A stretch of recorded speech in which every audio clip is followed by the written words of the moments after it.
j'espère que vous allez bien. On se retrouve aujourd'hui pour parler d'Argylle, Argyle, comme vous voulez, dites-le comme vous voulez. Un film donc de Matthew Vaughn, le dernier film de Matthew Vaughn, à qui on doit bien évidemment les Kick-Ass, la franchise Kingsman, qui avait réalisé X-Men le commencement, voilà, et d'autres.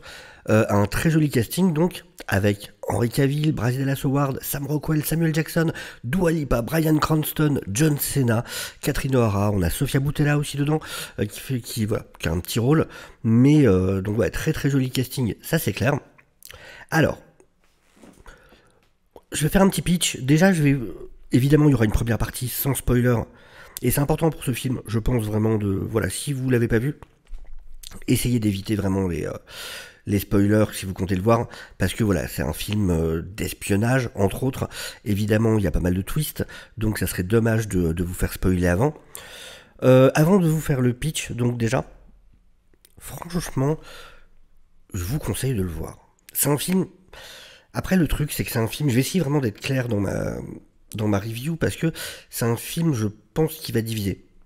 Faut vraiment aimer ce genre-là, donc pour ça que je vais essayer d'être clair sur ce à quoi vous pouvez vous attendre, même sans spoiler, histoire que voilà, vous puissiez peut-être essayer de voir si c'est pour vous ou non, parce que clairement ça va pas être pour tout le monde, ça c'est sûr, mais personnellement j'ai passé un super bon moment.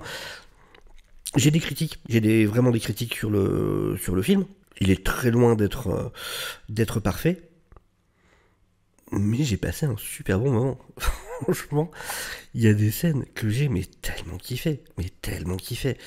Mais encore une fois, hein, voilà, même si moi j'ai aimé, je reconnais aussi clairement des défauts. Et voilà, je vais essayer de vous donner les clés pour voir si en tout cas ça peut être fait pour vous ou non. Donc déjà, un petit pitch. Le personnage principal, donc c'est Ellie Conway, qui est une autrice et qui écrit des livres d'espionnage qui s'appellent justement Argylle. Elle va se retrouver mêlée à de véritables affaires d'espionnage, tout simplement parce qu'il semble s'avérer que ce qu'elle met dans ses livres arrive vraiment, existe vraiment, et donc voilà, elle va se retrouver dans un feu croisé. Et voilà, je vais pas vous en dire beaucoup plus, je vous en dis pas plus que ce qu'il y a dans les trailers, sachant que voilà, on voit dans le trailer que c'est Sam Rockwell qui va arriver au départ pour l'aider, pour la sauver. D'abord, Sam Rockwell, excellent. Pour moi, c'est vraiment c'est le MVP. Pour moi, c'est le MVP du film, Sam Rockwell. Je le trouve vraiment très bon. Vraiment très bon. Et que ce soit dans les moments sérieux, que ce soit dans les moments d'humour, vraiment, je le trouve très, très, très, très bon. Hyper crédible dans les scènes d'action. Enfin, vraiment, sur toutes les facettes de jeu, je trouve qu'il a vraiment pas mal d'amplitude. Il peut montrer pas mal de facettes de son jeu d'acteur. Et il est fort. Il est très très bon, Sam Rockwell. C'est vrai que c'est un acteur auquel on pense pas forcément dans les stars d'Hollywood. Mais bordel, il est très bon, il est très très très bon. Bryce Dallas Howard, qui s'en sort très bien aussi, qui est évidemment la protagoniste, qui je trouve, ouais non, s'en sort plutôt pas mal. Alors, sorti de ces deux-là, faut avouer que les autres ont moins l'occasion de montrer vraiment beaucoup de facettes de leur jeu. Henry Cavill, très bien, mais on est sur quelque chose d'assez... d'assez un personnage plus simple, on va dire, sans que ce soit péjoratif, mais juste dans le sens où voilà, il y a moins de facettes à montrer. La même pour John Cena, la même pour Bryan Cranston, voilà, je vais pas vous dire ce que jouent exactement les différents personnages. Dans les critiques, on va commencer par là. On va commencer par les critiques. Déjà au niveau de l'écriture, je trouve qu'il y a des soucis, vraiment, en termes d'écriture. Déjà, il y a un ventre mou, pour moi en tout cas, aux 2 tiers du film, je dirais. Il y a eu un moment où déjà ça me paraissait un peu en ventre mou, et en plus où je commençais à avoir des doutes sur est-ce que je vais repartir avec une mauvaise impression de ce film. Je trouvais qu'il y a eu un moment où pour moi le film commençait à se perdre un petit peu, et je me suis dit est-ce qu'il va retomber sur ses pattes, ou alors ça va être super décevant. Parce que du coup j'avais bien apprécié le début, et là j'arrive dans un moment où je me dis ça peut partir dans un sens ou dans l'autre, et au final non. comme le chat, justement, Alfie, de Ellie Conway, le film retombe sur ses pattes, pour moi en tout cas, et oh la fin, j'ai tellement adoré. Voilà, on en reparlera. Mais par contre, ouais, l'écriture, donc il y a déjà le coup du ventre mou, et le problème, c'est que c'est bien de... Enfin, ok, c'est un film d'espionnage, et du coup, il y a des twists, mais le problème, c'est que le film se perd dans ces twists, et il y a des grosses contradictions. Enfin, pour moi, il y a des trucs qui font pas sens, en fait, tout simplement. Faut vraiment... Et pourtant, en général, je suis vraiment porté sur l'écriture, et je suis vraiment porté sur l'écriture, et du coup, c'est même étonnant que j'ai apprécié ce film à ce point, avec ces problèmes-là, mais après il offre tellement sur d'autres choses que du coup voilà, pour moi ça équilibre, mais il y a un point de scénario voilà dont je parlerai en partie spoiler, où pour moi il y a un moment où ça se contredit, enfin où c'est pas logique du tout, vraiment. Mais en tout cas, Matthew Vaughn nous offre un... Ah puis, si en critique, il y a aussi sur les certaines CGI. On le voyait déjà dans le trailer, de toute façon, justement, le moment avec le chat, quand il saute et que le chat vole, où on voit vraiment un chat en CGI. Ça rappelle le vieux film Comme chien et chat, où clairement, ouais, on voit que c'est de la CGI. Il y a quelques moments où, effectivement, c'est pas dingue d'un point de vue CGI, mais par contre, il y a d'autres scènes où ça fonctionne bien, enfin, surtout sur les scènes d'action. On voit vraiment que c'est là où beaucoup d'efforts sont mis. Et les scènes d'action sont... Il y a quand même du beau boulot. Pour l'anecdote, Alfie d'ailleurs, le chat qu'il y a dans le film, c'est pas un chat trouvé au hasard ou quoi que ce soit, c'est le chat de Matthew Vaughn. En fait, c'est le chat, il s'appelle Chip, il a même un compte Instagram, et c'est le chat du couple Matthew Vaughn-Claudia Schiffer. Et d'ailleurs, Claudia Schiffer est venue avec le chat dans le même sac que celui du film, sur le tapis rouge de d'Argyle. Donc voilà, c'est le chat du couple en fait, vraiment, qui a servi pour le film, qui est donc maintenant une star du cinéma. Dans les bons côtés, Matthew Vaughn. Matthew Vaughn. Alors le film, c'est vraiment... Alors c'est pas nouveau, ça avait déjà été fait, un vieux film français, pour ceux qui connaissent, qui s'appelle Le Magnifique, mais il y a... On le voit dans le trailer, pour ça que j'en parle, mais il y a cette espèce de mélange entre le monde réel et le monde imaginaire d'Ellie Conway, qui va vraiment donner des choses sur la réal, sur les chorégraphies de combat, qui sont assez intéressants, surtout dans la première partie du film. C'est beaucoup dans la première partie du film pour le coup, ça. Mais ouais, non, il y a des bonnes scènes d'action déjà dans le train au départ, ce qu'on voit dans le trailer, très très bonne scène, et où ça joue pas mal sur ce côté-là. Voilà, je vous dis pas de quelle manière, mais c'est plutôt cool. Mais je peux pas vous en dire beaucoup. Mais alors, il y a une succession de scènes d'action vers la fin, et c'est une des choses qui va diviser. C'est vraiment en mode, on se marre, on s'amuse. Alors, fait de manière hyper professionnelle, mais c'est... Matthew Vaughn a pas mal bossé dans les adaptations de comic book. Et là, c'est pas une adaptation de comic book, mais c'est plus comic booky que beaucoup d'adaptations de comic book. Et vraiment, c'est en mode, on lâche le lest sur sur une succession de scènes d'action à la fin, en mode, on s'en fout, on se fait plaisir. Mais ça a du sens, quelque part. Et c'est toujours des choses qui, quelque part, ont été teasées auparavant. Et j'avais un smile jusqu'aux oreilles.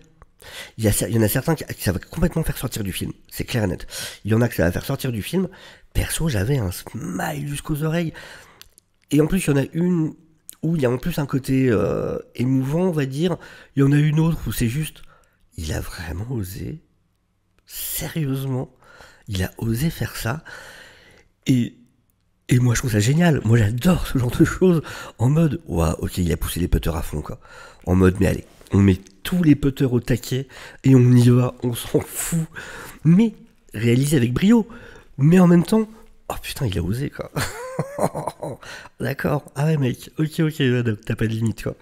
Mais non, franchement, vraiment, j'avais un smile jusqu'aux oreilles sur les scènes d'action de la dernière partie, tout le climax. Un petit peu moins. Mais alors, les 2 tiers, vraiment, sont pour moi incroyables. J'ai vraiment adoré. Vraiment adoré. Après, voilà, donc pas mal des rôles sont plutôt secondaires. Enfin, voilà, Samuel Jackson, c'est cool de le voir, mais ça reste assez secondaire. Dua Lipa, pareil, très secondaire. Sofia Boutella aussi. Enfin, John Cena, pareil. Mais Mais vraiment, ouais, Sam Rockwell et Bryce Dallas Howard, ça fonctionne super bien. Le duo, pour moi en tout cas, vraiment j'ai trouvé qu'il fonctionnait très très bien. J'ai vu que les critiques étaient très partagées, hein, j'ai vu vite fait, mais j'avoue que je comprends effectivement les défauts, mais pour moi en tout cas, les qualités les ont largement rattrapées quand ça m'a vraiment...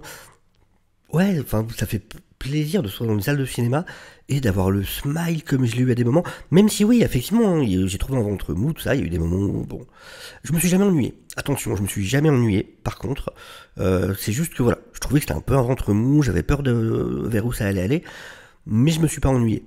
Mais la fin a tellement fait que ça valait le coup d'avoir ce petit ventre mou en mode c'est pas grave, vu ce que tu me délivres maintenant. Ok, et je suis content d'avoir vu ce grand écran, vraiment, vraiment, je suis content d'avoir vu ce grand écran, ça y gagne. Il y a une scène en particulier qui est magnifique visuellement, voilà, en utilisant avec certains artifices, et une deuxième scène qui va tellement loin dans n'importe quoi, de le voir sur grand écran, c'est incroyable, vraiment c'est incroyable. Mais ouais, pour la partie non spoiler, donc non, la réal, Matthew Vaughn, hein, voilà, il y a des choses très intéressantes, surtout dans l'action.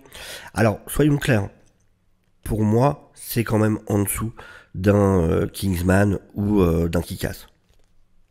Clairement.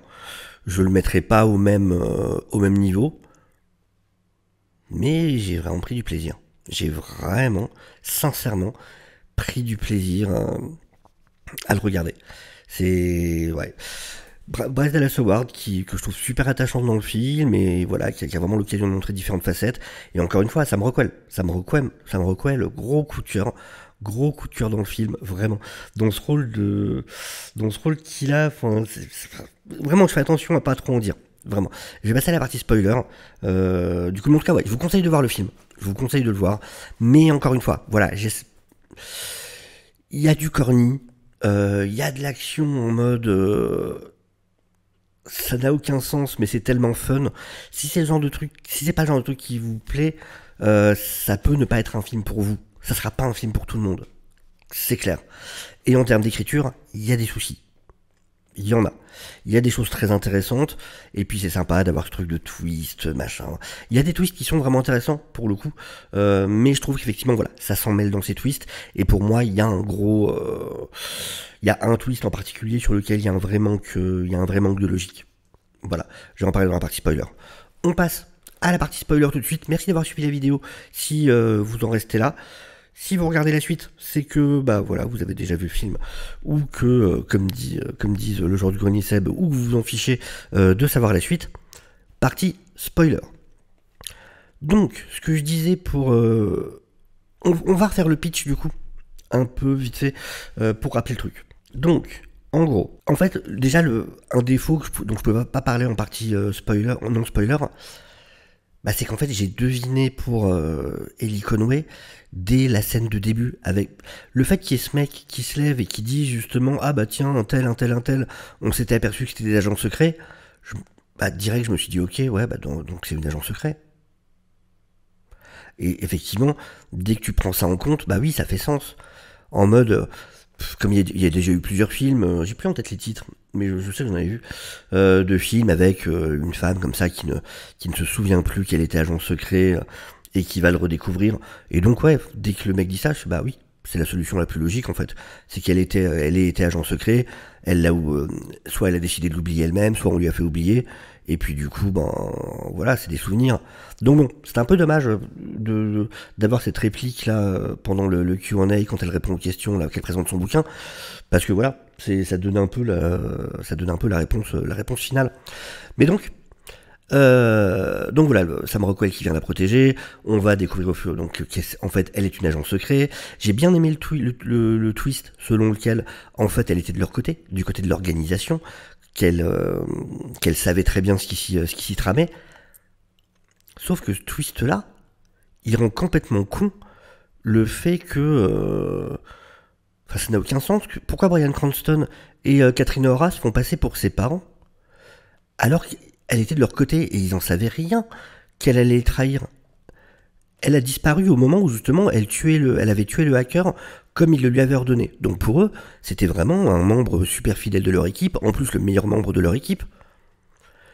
Pourquoi ils auraient eu besoin de lui mentir, de lui inventer une vie, de se faire passer pour ses parents et compagnie, alors que pour eux, il n'y avait aucune raison, elle était de leur côté. Il valait mieux essayer de l'aider à retrouver ses souvenirs. Ils récupéraient leur super agent, ils avaient toutes leurs réponses. Ça n'a aucun sens. Donc je ne comprends pas ce twist-là pour le coup. Mais bon, heureusement qu'il faut que je parle des scènes finales qui m'ont plu. Vraiment, la scène avec les fumigènes où eux, ils sont juste en mode fin love et, et ils sont dans leur délire avec leur chorégraphie et les fumigènes. J'ai trouvé cette scène géniale où ils sont... Enfin, ça n'a tellement aucun sens, c'est tellement over the top. Et juste, eux, ils sont vraiment, mais juste dans le love. Et ils abattent des dizaines de mecs. Et ils sont juste en train de passer le meilleur moment de leur vie. J'ai trouvé cette scène absolument incroyable. Et la scène du patin, elle est folle. Et effectivement, enfin, ça nous a été teasé avant, le délire de elle fait du patin, machin. Et je trouve ça hyper malin de s'en resservir. Et je l'ai tellement pas vu venir. Le coup du pétrole, machin, c'est tellement bien amené. Et là, d'un coup, mais au fait, le patin, c'était vrai, oui. Et là, cette scène, elle est, mais... elle est absolument dingue. Où elle les bute tous en mode patin artistique. J'ai tellement kiffé. Et vraiment, ces deux parties-là, j'ai été sur mon siège, un sourire jusqu'aux oreilles, en mode, mais... oui. Ça fait du bien du cinéma qui prend pas la tête, ça fait du bien quelqu'un qui va à fond, qui a pas peur d'aller dans ce qui peut paraître ridicule, mais en même temps, c'est du cinéma, c'est un art, on peut s'amuser, on peut se faire plaisir, on peut aller où on veut, et ouais, ça va ne pas plaire à certains, mais perso, j'ai adoré ça, j'ai vraiment adoré ça. Après, j'ai moins aimé, c'était pas nul, ça m'a pas déplu, mais du coup la dernière partie où c'est l'un contre l'autre qui se battent, puis avec le reveal de fin, avec le personnage qui fait sa réapparition et tout ça, bon, ça j'ai trouvé ça moins hypant pour le coup, mais bon, pas de là non plus à gâcher ce que j'avais eu avant. Et puis ça fait plaisir de voir Zazie Beetz, dans tous les cas. Non, c'est pas Zazie Beetz, c'est Ariana DeBose. Mais voilà, ça fait plaisir de voir Ariana DeBose. Après voilà, quoi dire de plus sur le film. C'est pas Matthew Vaughn à son prime. Il a déjà fait mieux, mais je trouve vraiment que c'est un film hyper divertissant, comme on n'a pas tant que ça. C'est vraiment son style particulier. Après, il faut parler aussi de la fin. J'ai pas voulu en toucher le moindre mot en partie non spoiler, mais du coup, univers connecté. Alors, on voit Henry Cavill, du coup, qui apparaît à la fin dans le monde réel, ce qui veut dire, du coup, avec en plus cette espèce de coupe mulet improbable. Déjà qu'il y a une coupe de con à la base, je veux dire dans le film, c'est avec sa brosse là, mais alors la coupe mulet, elle est incroyable. Et donc, il existe vraiment.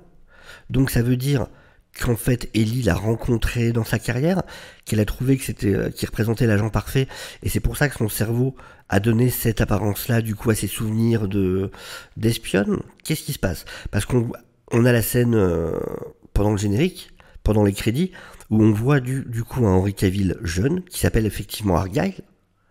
Donc le Argyle qu'on nous dit pendant le film en plus, bah non, parce qu'il y a vraiment un Argyle. Donc c'est chelou aussi. Et donc on voit un Cavill jeune qui va devenir justement un agent de Kingsman, si j'ai bien compris. Je suis pas sûr d'avoir tout compris la fin, honnêtement. Dans les commentaires, si vous voulez, en mettant bien spoiler, et vous passez quelques lignes. Comme ça fait que quand les gens défilent les commentaires, ils voient pas le spoiler. Ça mettra lire, montrer plus ou un truc comme ça. Donc lire plus. Donc voilà, vous mettez spoiler en gros, vous passez quelques lignes et vous mettez ce que vous avez compris. Je serais curieux de savoir pour le coup. Et ici quand même je reparlais un peu de... Ouais, Sam Rockwell, vraiment j'ai trouvé génial. Dès le départ quand il arrive dans le train, la manière dont il joue son rôle, je sais pas. Il y a un truc qui fonctionne à fond je trouve.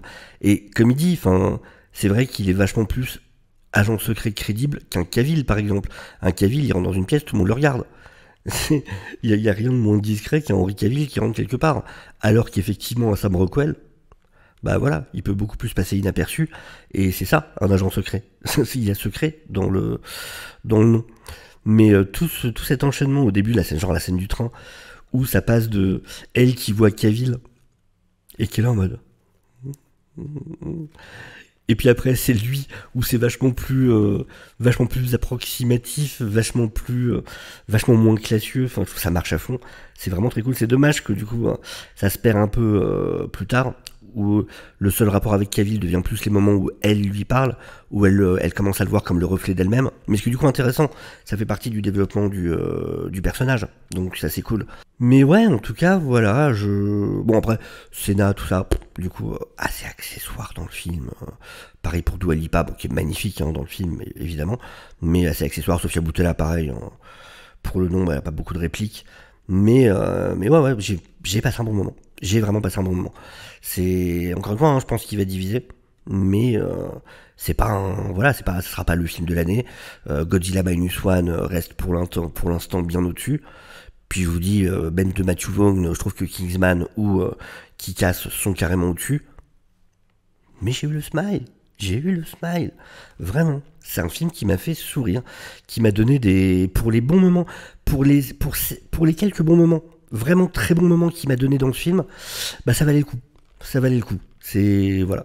Je ne regrette absolument pas d'y avoir été. Ça fait du bien de sourire comme ça. Devant un film, c'est très cool. Et puis voilà, en plus en termes d'action, ouais, bah, voir Matthew Vaughn filmer de l'action, c'est quand même cool, quoi. C'est quand même très cool. Enfin voilà, n'hésitez pas vous en tout cas à me donner votre avis en commentaire ou à me dire si vous comptez voir le film. Mais en même temps, si vous êtes resté là à voir les spoilers, c'est un peu dommage. Mais et en tout cas, si vous avez aimé le film ou pas, pour le coup, vos raisons. Et puis voilà. Sur ce, je vous souhaite une excellente journée, je vous dis à très bientôt. N'hésitez pas bien évidemment à liker la vidéo, ça aide énormément. N'hésitez pas à vous abonner si vous n'êtes pas encore, n'hésitez pas à partager la vidéo. Et je vous dis à très bientôt. Ciao ciao.